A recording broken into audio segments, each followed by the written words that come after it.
Oh, fuck! Oh. The yellow truck ruins everything!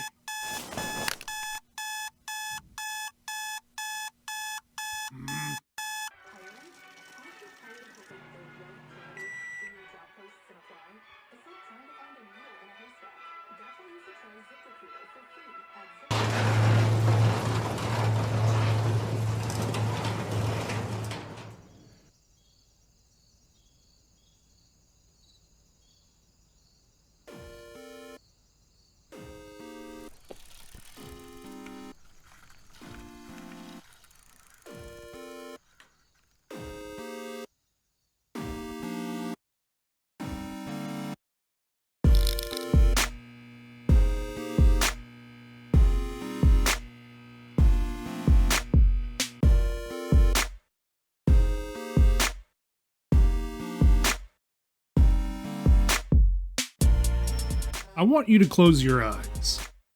Just for a moment. Don't worry. My hands are flat on the table.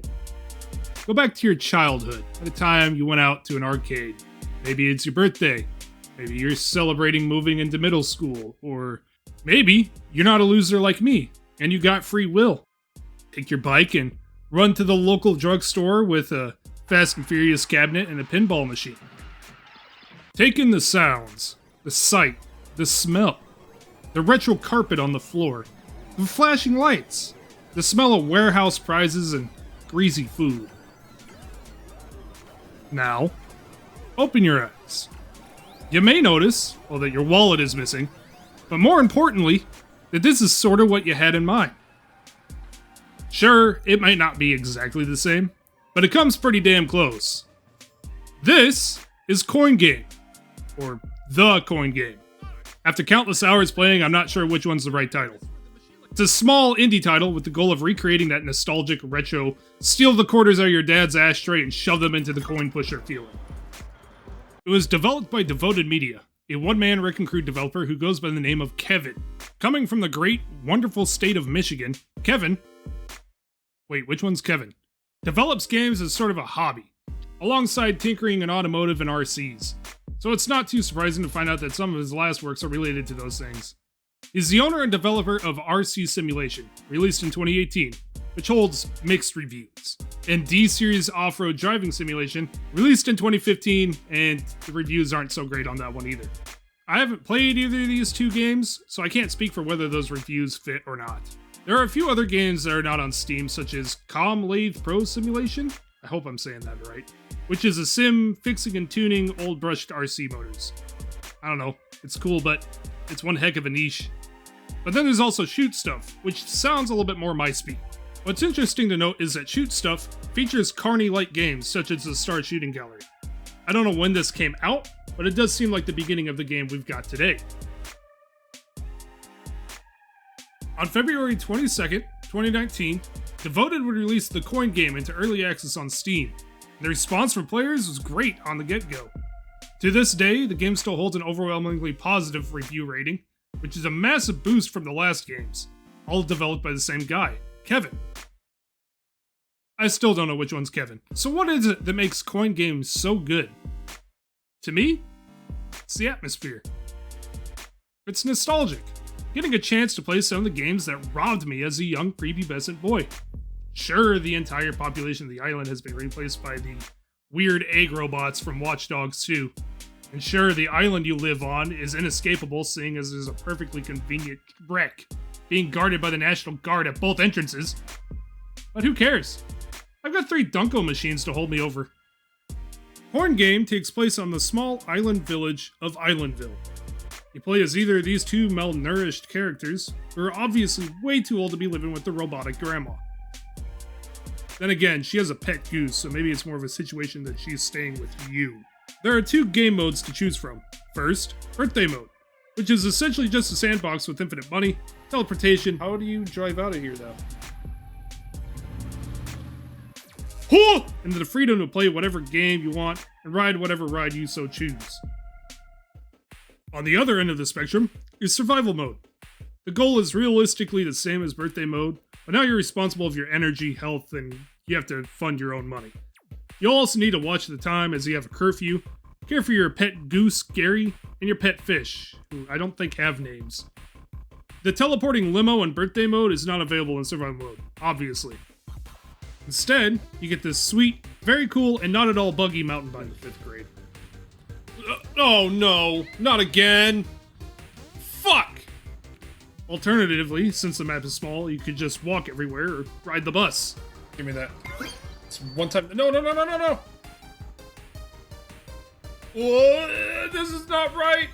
But if you save up $850, you can buy Jerry's old golf cart, which will need to be fueled with gas. You can also get at Jerry's. With your preferred mode of transportation, there are several places to visit on Islandville. Primarily the 3 different arcades, the carnival, a pawn shop, a grocery store, a gas station, and a fireworks stand.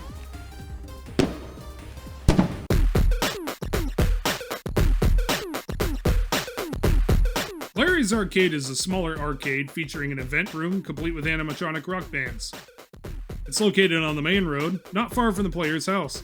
It's run by Larry, this thing, and it's presumed that the arcade was paid for by Uncle Phil, your ever mysterious but incredibly wealthy uncle.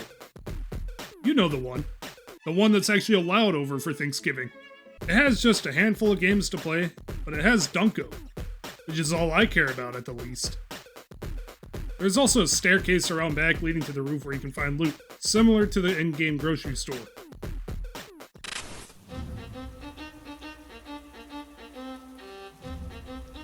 One-Eyed Billy's is a large pirate-themed arcade located just north of the player home, and is the closest to the player home, actually. And yes, I do believe the name is in reference to one of the best mid-80s films ever made.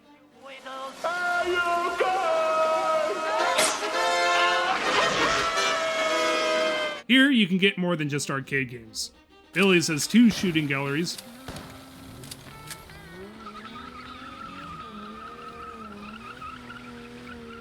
I'm so fucking lost in the sauce.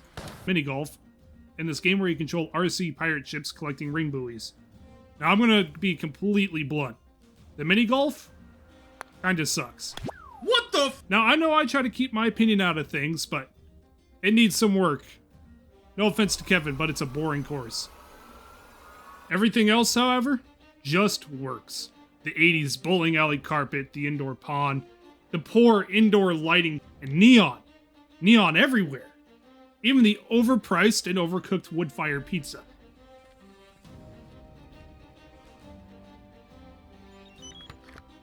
What can I whip up for you?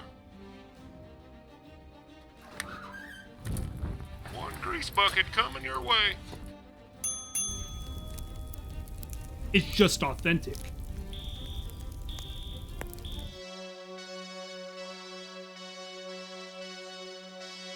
Finally, there's a UFO. Raceway and Fun Park. It's set a pretty far distance away from the center of the map, relatively speaking.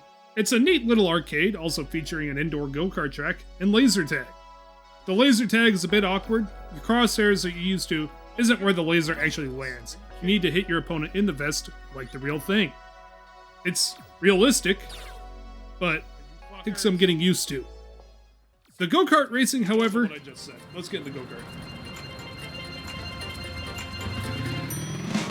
Here we go! This has got the GTA San Andreas sound effect. Fuck you, out of my way! Is it time-based, or is it... Oh, buddy, look the fuck out! Oh, God, what the fuck is happening? Oh, God. Well, this is gonna be a bad lap. You guys don't understand, my lap time's only bad because my force feedback settings are wrong. Someone's got a 22-second lap? Are you kidding me? How? I'm gonna hit all these apexes, and really the lag spikes, again, are not helping me. Look the fuck out! Out of my way. Oh my God, get out of me!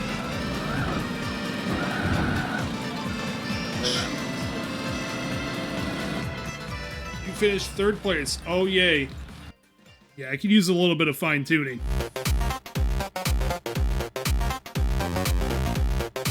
Obviously, all these arcades have a combination of cabinets and games similar to what you'd find in a real ticket arcade. Something like Dave & Buster's or Chuck E. Cheese. Can I say that without being sued? Games like Skee Ball, Stackers, Dunko, Reflex Games, Coin Pushers, Dunko, Tossers, Claw Games, more Dunko, Pinball, Pachinko, Guard, Black Guard, Black Guard, Black Guard, Black Guard. Yeah! Wheel spins, pushers, a little bit of everything. And it doesn't stop there. South of the player home is the Carnival, where are some of the most recognizable and overpriced carny games, along with classic rides. In fact, here's the Shooting Star Gallery that I mentioned earlier. And like its real-life counterpart, it's a total scam. Fuck! Now I'm sure you're asking, but why? How do you get the money to put in this Dunko machine in the first place? Well, I'm glad you asked. Luckily, I don't have to worry about that, since I still have your wallet. But for you, there's a few different options. When you play a game, you either win a physical prize, or a certain amount of tickets which can be redeemed for prizes at a kiosk. These prizes can then be sold to the local pawn shop. If you find yourself without enough money to play any of the games, you can earn some quick side cash by partaking in some of the local hustles, such as partaking in a paper route, mowing the lawn, and babysitting. You also put grocery carts away at the store for a few bucks. Call them buggies, and I'll destroy you. There's also the option to deliver pizzas, but this does require an upfront investment before getting paid. Me? I find it more fun and lucrative to dive into dumpsters for glow sticks and unscratched lotto tickets. Now, not all money can be shoved into the nearest arcade cabinet. Well, I guess it could be, but you really shouldn't. That is if you're playing survival. Be aware that you have needs that need to be tended to, and pets that must be fed. Stretch on the must. If you are playing a birthday mode, then hell yeah, all's game. Spend that money like it's not yours, because technically it isn't. It's Uncle Phil's. And I think that just about wraps that up. It's a small, simple indie game, but it's a good one. Charming and nostalgic in its own way. There isn't an overarching end goal, nothing canon at least. Have fun with it. Play and earn to your heart's content. There is a global leaderboard for pretty much every game if you want to count yourself the king of the cabinet.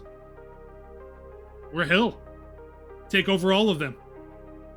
For those who are still around towards the end of this, it's been a rocky few months, and I want to thank you for sticking around while I got my legs back underneath me, despite how many times life tries to yank at my rug. I've got some big plans later on down the road. Might be worth sticking around. Till next time.